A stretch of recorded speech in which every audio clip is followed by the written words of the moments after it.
जानते हैं लॉ में एक ऐसा प्रिंसिपल है जहाँ सरकार बिजनेस में कोई भी दखल नहीं देती और या तो कम से कम दखल देती है। आज हम इसी प्रिंसिपल के बारे में समझेंगे जो एलएलबी में, जुडिशियरी में और इकोनॉमिक्स में एक बहुत इम्पॉर्टेंट टॉपिक है। आज का टॉपिक हमारा क्या है? आज का टॉपिक है laissez faire. Welcome back to my channel. आज का हमारा टॉपिक है लेजिस फेयर। सबसे पहले इसकी डेफिनेशन रीड कर लेते हैं। Laissez faire is an economic principle under which the government exercise minimal interference in business and economic activities allowing the free market to operate freely. Laissez faire by name इसमें समझ आ रहा है कहीं ना कहीं लेजीनेस है। लेजीनेस मतलब इन a good way कि गवर्नमेंट क्या है बिजनेस में ज़्यादा इंटरफेयर नहीं करती है ताकि बिजनेस अच्छे से हो पाए। सिंपल से वर्ड्स में अगर लेजिस फेयर को हमको समझना है तो लेजिस फेयर कैसे याद रखोगे? Let people do as they choose. लोगों को वो करने दो जैसे उनका मन है, जैसे उनकी चॉइस है। ऐसा मतलब है कि बिजनेस के फैसले जो पर्सन बिजनेस कर रहे हैं वो खुद ले, सरकार का कम से कम इंटरफेयर, क्योंकि सप्लाई की, डिमांड की नॉलेज ना बिजनेसमैन को ज़्यादा रहेगी रेदर देन सरकार को। तो सरकार जब कंट्रोल करना थोड़ा छोड़ देती है और बिजनेसमैन अपने चीज़ों को अच्छे से कंट्रोल करते हैं तभी बोला जाता है लेजिस फेयर। एक सिंपल सा एग्जांपल देती हूँ। अगर एक कंपनी है वो अपनी टी शर्ट की प्राइस 500 रखना चाहती है और दूसरी कंपनी अपनी टी शर्ट की प्राइस 700 रखना चाहती है, तो वो कम्प्लीटली उन कंपनी के ऊपर डिपेंड करता है, ना कि सरकार उस चीज़ में इंटरफेयर करेगी कि नहीं आपको इतनी ही प्राइस रखनी है, अरे आपको इतनी प्राइस नहीं रखनी चाहिए। जब फ्री रहती है बिजनेस पर्सन, जो बिजनेसमैन है वो फ्री रहता है अपना प्राइस रखने के लिए, तभी अपन बोलते हैं इट्स लेजियस फेयर।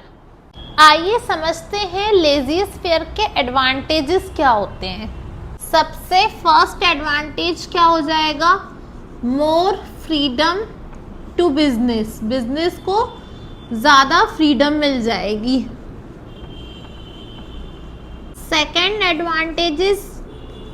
एडवांटेज क्या हो जाएगा? Increases competition. जब इफ बहुत सही प्राइस रखने का मौका मिलेगा हर इंडिविजुअल को अपने हिसाब से बिजनेस की सप्लाई और डिमांड को चलाने के लिए, तो कंपटीशन भी इंक्रीज होगा और जितना ज़्यादा कंपटीशन इंक्रीज होगा हमारी इकोनॉमी को उतना ही फ़ायदा होगा।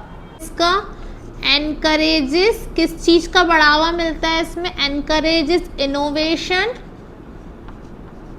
Innovation and investment.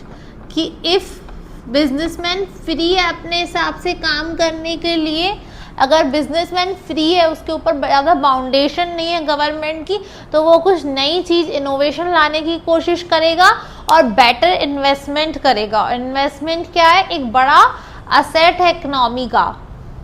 से हमें क्या समझ आता है? अगर ये सब प्रॉपर हो रहा है तो फास्ट ग्रोथ ऑफ इकोनॉमी होगी, इकोनॉमी की अच्छी ग्रोथ होगी और जल्दी ग्रोथ होगी।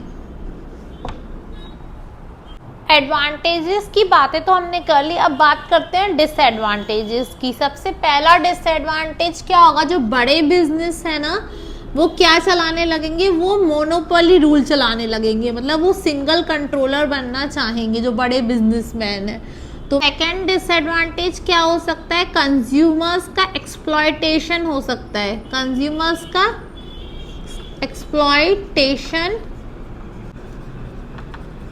Of consumers.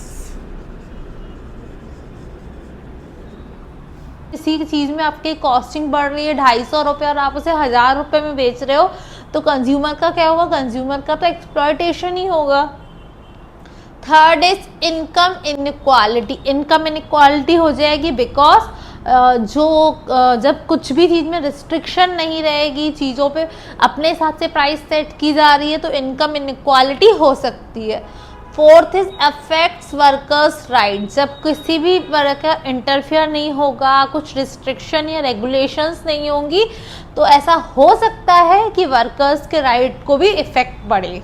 करने का इजी ट्रिक बताती हूँ। लेजियस फेयर में मतलब सरकार यहाँ पे छोड़ दे, मतलब इसको याद कर लो, लीव और फेयर मतलब फ्री, कि फ्री खेल रहे हैं। यहाँ पे सरकार ने इंटरफेयर करना छोड़ दिया है और जो बिजनेसमैन है वो फ्री खेल रहे हैं। अगर इस तरीके से आप वर्ड को याद कर लोगे ना तो आपको एग्जाम में बहुत इजी हो जाएगा इसके बारे में लिखने के लिए। आपको ये वीडियो हेल्पफुल लगी हो तो please like share and subscribe to my YouTube channel.